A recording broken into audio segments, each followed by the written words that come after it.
선생님, 내가 무엇을 하여야 영생을 얻으리까? 영생의 사건이에요. 영원히 사는 사건이죠. 그것이 이제 구원을 받으면 영원히 사는 것이고, 구원을 받는 방법을 몰라갖고 못 받으면 영생이 없는 거죠. 영생이 없고 인생 속에 최후의 심판 가운데 우리가 가게 되어지고, 그 심판대 앞에서 하나님의 진노를 받아서 지옥으로 가는 사건이 일어나는 겁니다. 그러니까 구원의 문제가 절대적으로 중요한 거예요, 인생에서.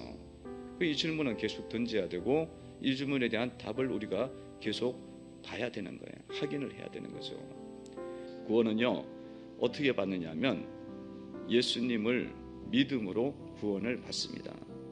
예수님을 나의 하나님이요 나의 구세주임을 믿을 때 영생이 오는 거예요. 왜냐하면 영생은 예수님밖에 없어요. 없는 자가 줄 수는 없는 거예요. 그래서 구원은 어려운 게 아니야. 예수님을 받아들이면 오는 거예요. 그러면 사람들이 구원받은 게 사실이면 그 삶이 어떻게 되겠어요?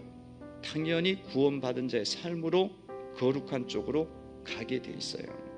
당연히 하나님의 자녀면 하나님의 이 계명을 이루어가게 되고 거룩함을 이루어가는 방향으로 나아가게 돼 있다는 것입니다.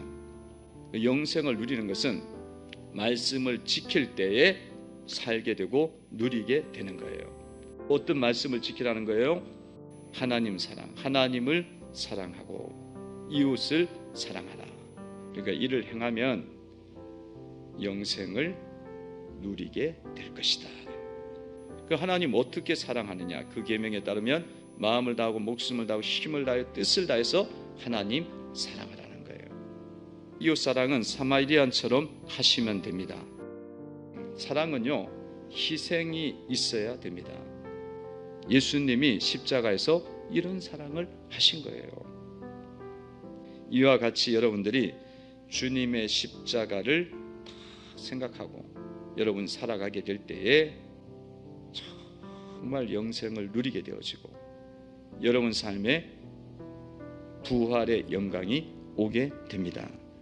이것을 행하라, 그리하면 살게 되리라 하는 삶이 여러분 가운데 일어나게 되기를 주의 이름으로 축원을 드립니다.